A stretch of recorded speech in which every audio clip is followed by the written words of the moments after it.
Welcome once again to Lehto's Law. Here's Steve Lehto. Kevin sent me a note about a proposed bill. And this is the kind of thing where you look at it and go, it's not going to work. But hey, you got to give the guy credit for proposing a bill, I guess. That is what politicians do. But this is from shorenewsnetwork.com out of New Jersey. Robert Walker wrote it. It's very short, very short. Public Records Reform Bill seeks to protect women on police body cams from being exploited for clicks on YouTube. Anytime you hear about a law that protects women and not men, or men and not women, you immediately go, wait, equal protection. Why would you have a law that protects women but not men? And that's a problem, but that's not the real problem here. I'm simply pointing out that the headline contains the first stumbling block to this bill. So in a move to enhance privacy protections, a senator has introduced a legislative bill aimed at curbing the misuse of Open Public Records Act requests, particularly involving young individuals captured in body-worn camera footage. Now here it says young individuals, and above it says women, so I assume we're talking about young women. The bill addresses a growing concern over the exploitation of young women who have been recorded in body-worn cameras during law enforcement interactions by individuals seeking to leverage these records for financial gain on social media platforms. This misuse of the OPRA system has raised significant privacy issues, the misuse. And this is a great example where the guy who wrote this ought to put misuse in quotes or say, well, they claim it's being misused. Because as you know, most places have a system whereby you can request records created by the government, often referred to as FOIA, or here, I guess, in New Jersey, it would be the Open Public Records Act. And so a police officer is interacting with somebody wearing a body-worn camera and records the interaction. That recording is a public record. Now, I've seen them on YouTube. I've seen thousands of these on YouTube. And they often do redact things, meaning that if the officer looks at someone's driver's license, they'll blur it out. That does not need to be passed along. I've also seen it where they have blurred out people's faces. But if somebody, for instance, gets pulled over for drunk driving and they interact with the police officer, and they fail some field sobriety tests and blow a .40, and then they get handcuffed and put in the back of a cruiser and taken to the station, that body-worn camera footage is all subject to public record requests in most places. And now, if you think that they're doing this because they found a woman who did it and they're exploiting her, you don't understand what those films are about and what's happening on YouTube. But of course, if you claim that it's people on social media abusing something, you might be able to get some oomph behind your bill. Under the proposed bill, any person who obtains a body-worn camera recording through OPRA, which is what the Open Public Records Act comes out as, and is not the subject of the recording, would be prohibited from disclosing the footage without prior written consent from each individual featured in the video. Now, here's the thing.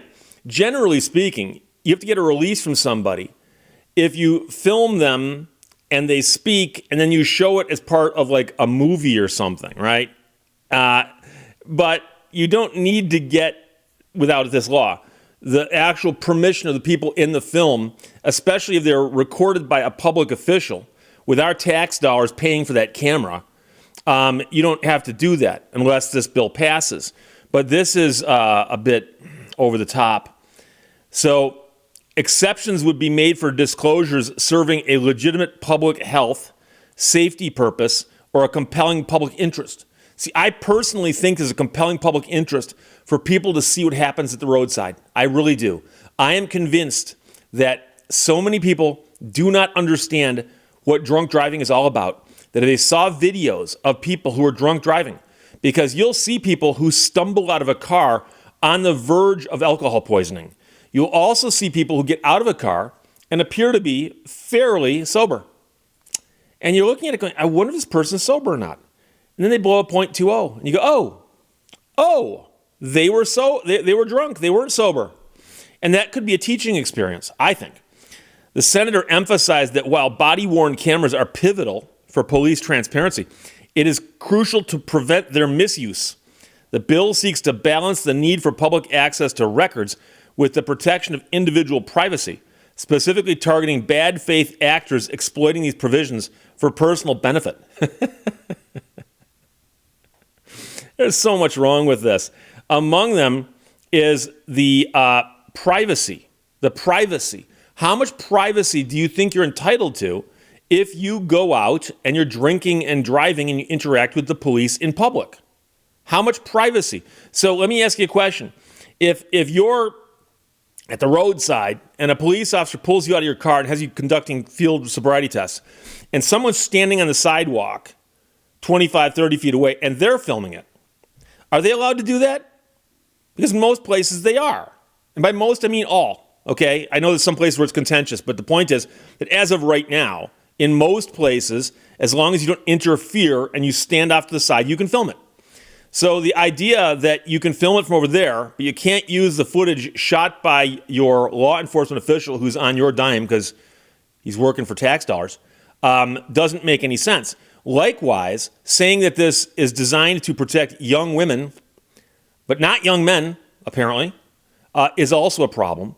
And again, what you're going to run into here is what right do they have to say that these particular public records are so sensitive that they cannot be used? I have a question for you. Is the police report that gets generated at this stop, is that a public record? Or are you going to say that, a police report for a woman cannot be given away, especially if she's young? And so the weird part about this is this is a great story that illustrates how you can create some kind of imaginary bad person, okay? Because I assure you right now there are some old people out there clutching their pearls. They're exploiting the young women. I just introduced a new character, by the way. That's the scared old lady. And they have it in their mind that there are these vultures out there looking for young women on police cameras. And when they get the footage of the young women on the police cameras, they post it on YouTube and they cash in. You know something? There's channels devoted to this, entire channels devoted to nothing but body cameras, okay? And I assure you, they're equal opportunity platforms. You'll see men, you'll see women, you'll see old people, you'll see young people. I watched a series yesterday of people who were underage getting busted for drinking and driving. It was a compilation of underage drinking and driving drivers. Now, you might say, but Steve, these people are underage. Well, no, they were over 18. They just were under 21. And they were busted drinking and driving, and the body cam footage is out there. And yes, they blurred out the driver's licenses and identifying information, but they showed these people interacting with the cops and doing all the typical things that people do when they get pulled over by the cops when they're drunk and they shouldn't be, which is when you get pulled over by the cops and you're drunk. And so this idea that there are these people out there, these lecherous platform owners who are doing this for clicks. And by the way, that statement, you're doing this for the clicks, it's actually one of those annoying accusations that it actually bothers me to hear it, because I get accused of this periodically. And I did the video a couple days ago about the reporter who was a reporter for a news station, and then he had a stand-up routine that he did, obviously not in company time. And he got fired because they said that your stand-up routine is offensive, and somehow that'll reflect badly on your ability to work here. And he was part of a union workplace, so he appealed that to an arbitrator, and the arbitrator ordered his reinstatement and said, no, your stand-up's not that offensive in the terms of it being deserving of firing. So that was the story. That story came from the Associated Press, and the arbitrator ruling had been given to them, and since it's a private arbitration that's not public, I can only assume that the arbitration award was given to the Associated Press by the man who is the subject of it. Now, I could be wrong on that, but he was quoted in the story. He spoke to the press. He's a member of the press. And I had a woman send me a note and say, "You are despicable. You're despicable. You're despicable because you pried into that man's life and put his story in the news when he clearly wanted privacy. And then she said, and you're doing it for the clicks. No, it wasn't. It was a news story. It was an interesting news story. And the guy was a member of the news, and he spoke to the news. He knew that when he spoke to the news, it was going to put his story out there where people like me would talk about it. So number one, it's not despicable. Number two, I'm not doing it for the clicks because I didn't sensationalize the story. And by the way, I had people who will look at a headline of mine that is verbatim exactly what the story is. Man arrested for drunk driving on lawnmower. And somebody will go, that's clickbait. Do you have to use the clickbait? I don't know. The man was arrested for drunk driving on a lawnmower. Those facts are absolutely correct by the story. That's not clickbait. Clickbait would be if I said something to the effect of, police destroy man's life for doing nothing wrong at the side of the road. And you read it and you go, he's drunk driving on a lawnmower. That's clickbait's when you take the story and summarize it in a way that's so far over the top that it's not reality. But, public records reform bill seeks to protect women on police body cams from being exploited for clicks on YouTube. That's almost clickbait because it implies that there are these sexy, risque videos being captured somehow and being exploited on YouTube when they're simply talking about these are police body-worn cameras and their footage, and the footage is winding up on YouTube. Guess what?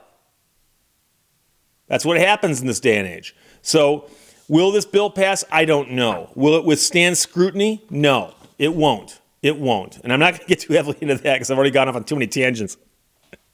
But I can't imagine that this would hold up in any way, shape, or form. It would have a better job if it said simply that we're going to prohibit the way these films can be used such that we're going to require the police to blur out the faces of everyone in these videos or something like that. That might get by. But it ain't going to work if you say, it's simply limited to hot young women. Yes, I did insert the word hot there for emphasis. So Robert Walker wrote that for the ShoreNewsNetwork.com. Kevin sent it. Thanks a lot. Public records reform bill seeks to protect women on police body cams from being exploited for clicks. Oh no, on YouTube. Questions or comments? Put them below. Let's talk to you later. Bye-bye. Thank you for watching Lehto's Law. We make the biggest mistakes when we think we have nothing to lose.